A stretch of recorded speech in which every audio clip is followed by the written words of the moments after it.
Call to order the September 23rd, 2025 Code Enforcement Board meeting. Roll call. LaPointe. Here. Bruni. Here. Gonzalez. Here. Holman. Here. Mukanovich. Here.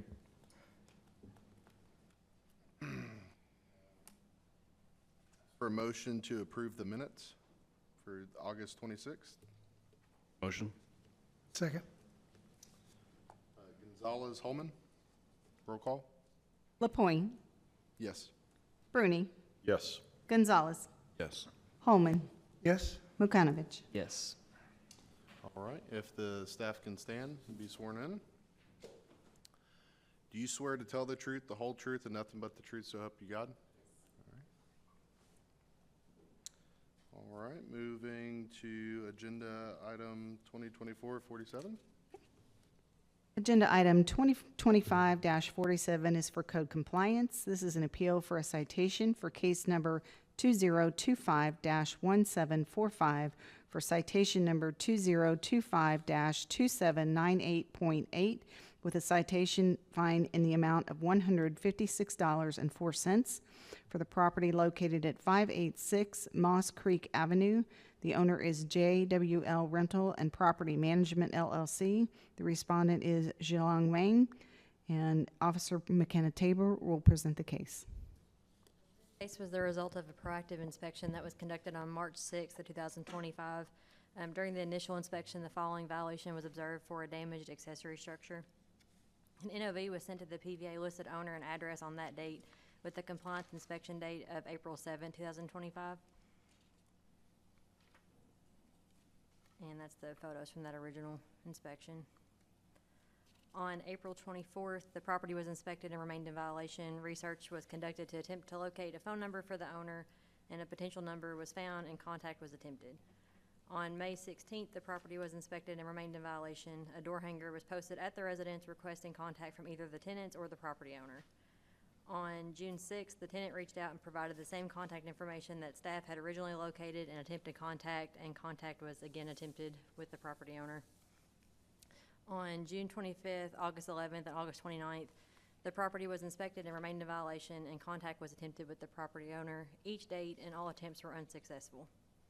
On September 9th, the property was inspected and remained in violation, and a citation was issued and posted on the property, as well as sent by first class and certified mail to the PVA listed owner. The compliance inspection date listed on the citation was 9/19/2025, which has since been postponed due to the filed appeal. The violations listed on the citation were for a damaged accessory structure and missing or inadequate protective treatment. And there's that citation that was posted that date, as well as the damaged structure. And then you can see the siding that's missing on, if you look in the left of the photo, you can see the siding missing on the residence of the house. As of today, 9/23, the case has been open for 202 days, and the property remains in violation. The damage to the structure was caused during the tornado in December 2021 and has not been repaired or removed since that time.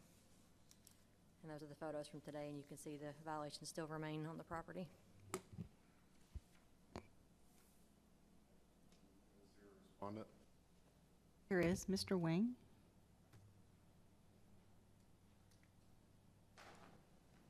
Sir, if I can swear you in. Do you swear to tell the truth, the whole truth, and nothing but the truth, so help you God? Yeah. Okay, go ahead. You can go ahead and give your side of the story, Mr. Wang. That building was blown away by the tornado 4 or 5 years ago, and the insurance did not pay it. I plan to take it down, but I don't know what's the violation. It's not affecting anybody's. Both sides are my property, but I really need to take it down, and that's my plan. And I have not received any notifications except this year. I received several letters, but before I did not get any letters or notifications. But this year, I believe I got a couple of them. But for me, I don't see where the violation. It's not a garage, it's not a attachment to any of the building. But I will take it down.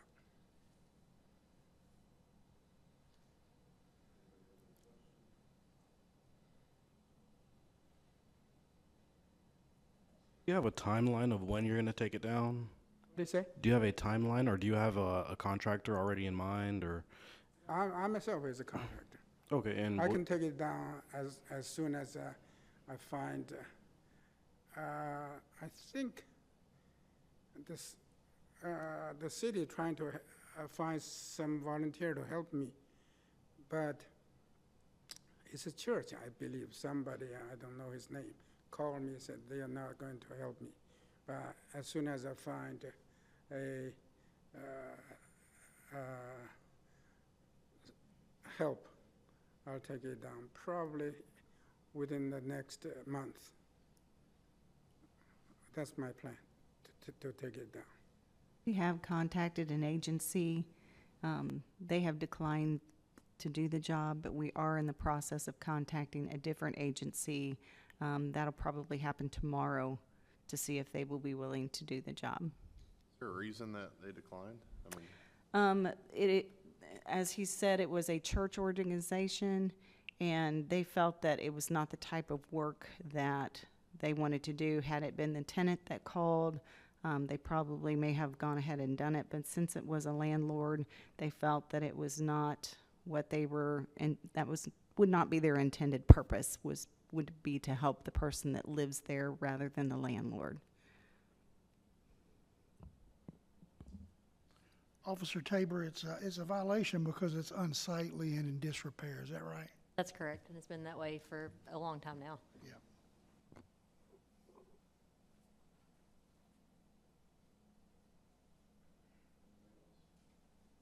I'll make a motion to uphold the citation and fine in the amount of $156.04. second? Point Gonzalez.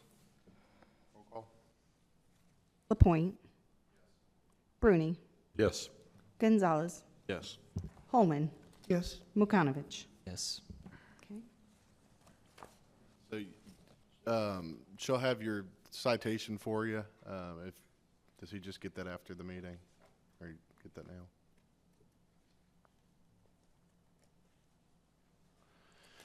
And sir, you will still want to make sure you get rid of that, because this is just going to keep happening.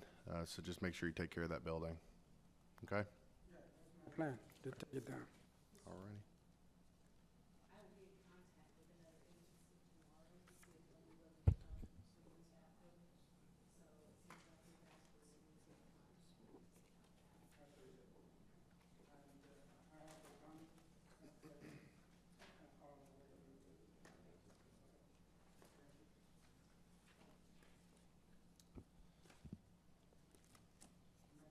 Sir, thank you. All right, moving along, Madam Clerk. Agenda item 2025-48 is for code compliance. This is a request for authorization to issue a per-day fine citation. The case number is 2025-9504 for the property located at 1118 Fair Street. The owner is Vulcan Investments LLC / Kelly Thomas, and Officer Brad Shugaratsky will present the case. I recall this property as I go through some of this history, as it has been in front of the board a couple times, but it was originally the result of a proactive inspection that was conducted on January 29th of 2024 by Code Official McKenna Tabor. Citations were issued 3 times. They were issued on April 2nd of last year, April 16th of last year, and August 28th of last year. This 3rd citation was appealed, and the case was heard before the board at the September hearing a year ago this month, and the board upheld the citation. In April of 2025, the case was brought back before the board for a request for authorization to issue a per-day fine citation. That request was approved, and the per-day fine citation was issued on May 6th. That was appealed and brought before the board at the May 2025 hearing. and the board upheld that citation. Shortly thereafter, the property owner requested to meet with me at the property in order to develop a plan to stop the per-day fines. He said that the exterior of the building was in better condition than it had been when the per-day fine was issued. He had done a lot of work and wanted to meet at the property. So I met him there on May 29th of this year.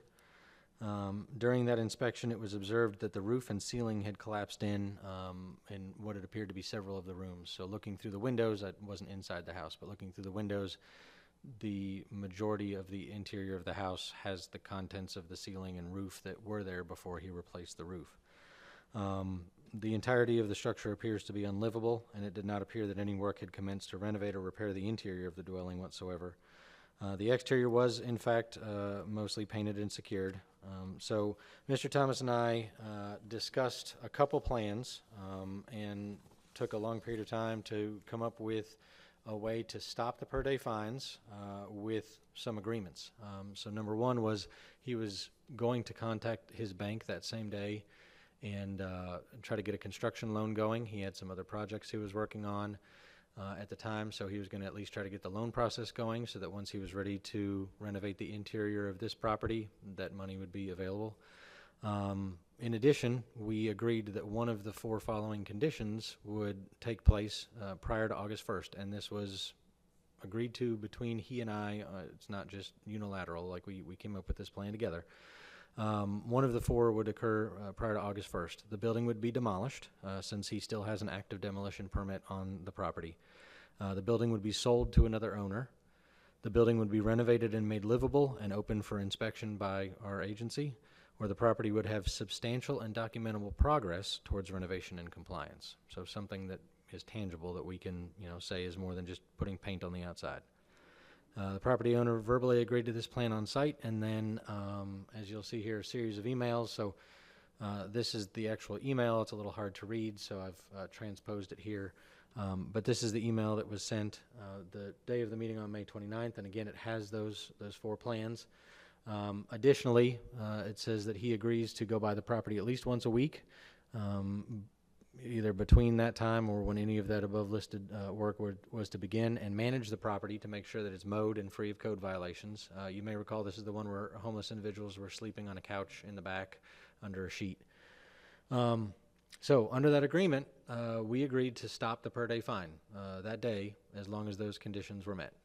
So the per-day fine had been running since it was originally issued, I think May 5th, whenever that was, we just said, was put on pause for the appeal. The board upheld it, so then it resumed. And so this plan was in order to stop the per-day fine. So here's the next email. This is August 14th. I emailed the property owner asking for an update since August 14th is after August 1st. Which is when our deadline was, and he replied that same day saying that he had just spoken with the bank's appraiser that same day regarding a construction loan, and that the bank said it would be a few more days until the loan was ready. He then goes on to reiterate that he had painted the exterior of the building, put on a new roof, checked the property weekly to keep it free of vagrants, and was keeping the yard mowed. So you can see that email there. At the bottom, I'm asking him for an update. In the top, he's saying that he's been checking weekly on the property, has not been invaded by homeless or vagrants, and the yard is mowed weekly. To which I reply the following, that he was reminded that the roof painting and other exterior items were already completed prior to our agreement in order to stop the per-day fine, and had no bearing on the compliance with the other code violations and the fact that the house was unlivable. Furthermore, it was already past two weeks past the August 1st deadline at that point. The prior case had been open for 486 days, which was plenty of time to make any sort of progress whatsoever. And the agreement to stop the per-day fine was agreed upon by all parties. So I offered to extend the deadline for compliance to September 1st, and on this email I also copied the city attorney and the NCS department head, making them aware of the situation, that if it was not in compliance by that time, we would move forward with further enforcement action. So on 8/25, of this year, Mr. Thomas texted me and asked me to meet at the property to discuss the situation. Not that he wanted us to re-inspect or anything, he just wanted to talk about it again, and due to time constraints and staffing, I'm just not able to do that, so we did not meet at that time. However, I did text him. He had texted me yesterday and said that I guess he was waiting on me to do something for his house, to which I replied, it's not my responsibility, it's his house, and he hasn't done anything to the house. So so the ball's in his court. He still has not done anything. As of today, case has been open for 604 days. The property is vacant and uninhabitable. It has not been sold, demolished, renovated, or has substantial progress towards renovation. I spoke with BGMU about 3 hours ago. They said that there is electric service, but over the last 12 months, there's been no usage. It's just a constant, kind of baseline energy attachment to the house, and there is no water usage, which further indicates that not only is no work being done, but that it's vacant.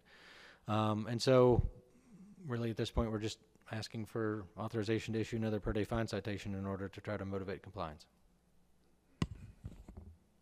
Questions? So on this one, had we done one per day? Correct.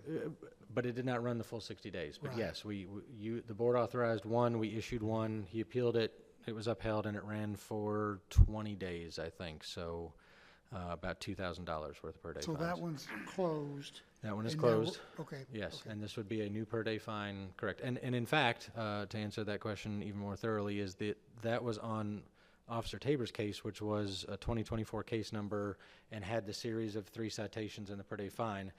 When we stopped that per day fine, we closed that case. So he had a clean slate, and he had the opportunity from May 29th to really today to do anything. We have opened a new case, and that's what we're asking for the per day fine. So we're skipping 3 citations and just going right to the per day fine because he was made aware that that's kind of what we were going to do. Thank you. I make a motion to authorize issuance of a per day fine citation in the amount of $100 to run for a period of 60 days or until in compliance. Second. Holman, Bruni? Roll call? LaPointe, Yes. Bruni, Yes. Gonzalez, Yes. Holman, Yes. Mukanovich. Yes.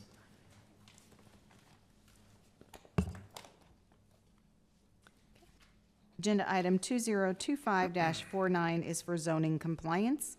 This is a request for authorization to issue a per-day fine citation for case number 2024-2077 for the property located at 0 Small House Road.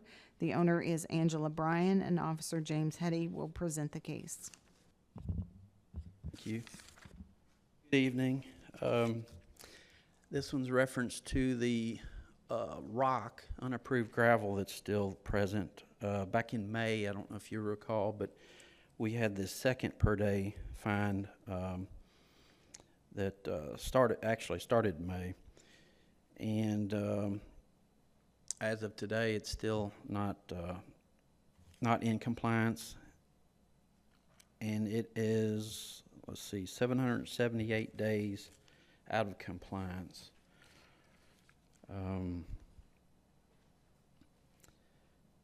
There was 2 properties, 2521, which they stopped parking in the front yard, but this one's the 0 Small House Road property. So I'm asking for the 3rd per day fine request. I'll make a motion to authorize issuance of a per-day fine citation in the amount of $100 to run for a period of 60 days or until compliant. Second. Who was that? You? Point Mukanovich. Roll call? LaPointe, Yes. Bruni, Yes. Gonzalez, Yes. Holman, Yes. Mukanovich. Yes. Thank you.